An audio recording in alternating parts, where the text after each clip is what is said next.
কোনো ইমানদার মুসলমানের জন্য কোনো মাজারে ওরসকে কেন্দ্র করে সেখানে কিছু হাদিয়া দেওয়া, গরু ছাগল দেওয়া, কিছু মান্যত করা, এটা জায়েজ নাই। এবং সেখান থেকে কিছু খাওয়াও বৈধ না। কেন বৈধ না?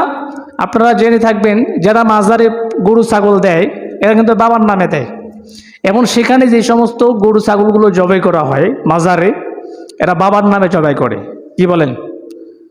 পবিত্র কোরআন সূরা মায়েদা আয়াত নং 3 আল্লাহ তাআলা জানান, হুররিমাত আলাইকুমুল মাইতাতু ওয়াদ-দামু ওয়া লাহমুল খিনজির ওয়া মা উহিল্লা লিগাইরিল্লাহি বি।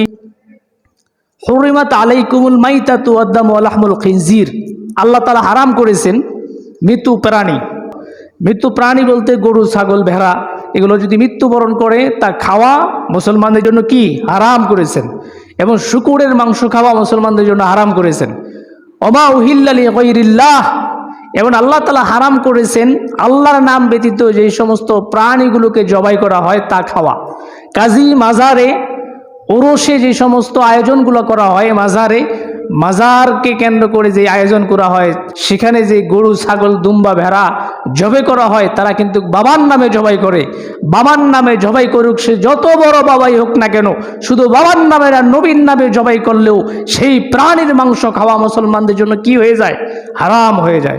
একজন মুসলমান কখনো এই সমস্ত প্রাণী খাওয়া এবং সেখানে অংশগ্রহণ করা, সেখান থেকে তবারুক খাওয়া মুসলমানদের জন্য সম্পূর্ণ কি নাজায়েজ কাজ, হারাম কাজ। কোনো মুসলমান আল্লাহর নাম ব্যতীত জবাইকৃত পশুর মাংস খেতে পারে না। শুধু এই ক্ষেত্রে মাসালা না, সকল ক্ষেত্রে মাসালা। শুনে নেন, কোনো হিন্দু বেটাই যদি গরু, ছাগল জবাই করে আল্লাহর নাম ছাড়া, এই হিন্দু কসাই থেকে গরুর গোস্ত খাওয়া, ছাগলের গোস্ত এনে খাওয়া জায়েজ নেই মুসলমানদের জন্য। এটা খুব সতর্ক। আমাদের দেশে অনেক কসাই আছে না হিন্দুরা কি আল্লাহর নামে জবাই করে? কি বলেন? জবাই করে? আল্লাহর নামে জবাই করে না। কাজেই হিন্দু লোক যদি কসাই হয়, এই কসাই থেকে গরুর মাংস এনে, ছাগলের মাংস এনে খাওয়া না জায়েজ। মুসলমান একজন ইমানদার ব্যক্তি নামাজ রোজা করে, এমন ব্যক্তিরা যদি জবাই করে পশু, তার থেকে নেবেন। এই বিষয়গুলো খুব সতর্ক থাকা উচিত। আমরা অনেক সময় আকিকা দিই ছেলের নামে, নাতিনের নামে। আকিকার পশু জবাই করার ক্ষেত্রে খুব সতর্ক। আপনি যদি বলেন আমার ছেলে আব্দুর রহমানের নামে আমি জবাই করতেছি, আল্লাহ আকবার, এই পশুর গোস্ত খাওয়া হারাম হয়ে যাবে। এভাবে বলতে হবে। তার পক্ষ থেকে আল্লাহর নামে জবাই করতেছি, আল্লাহু আকবার।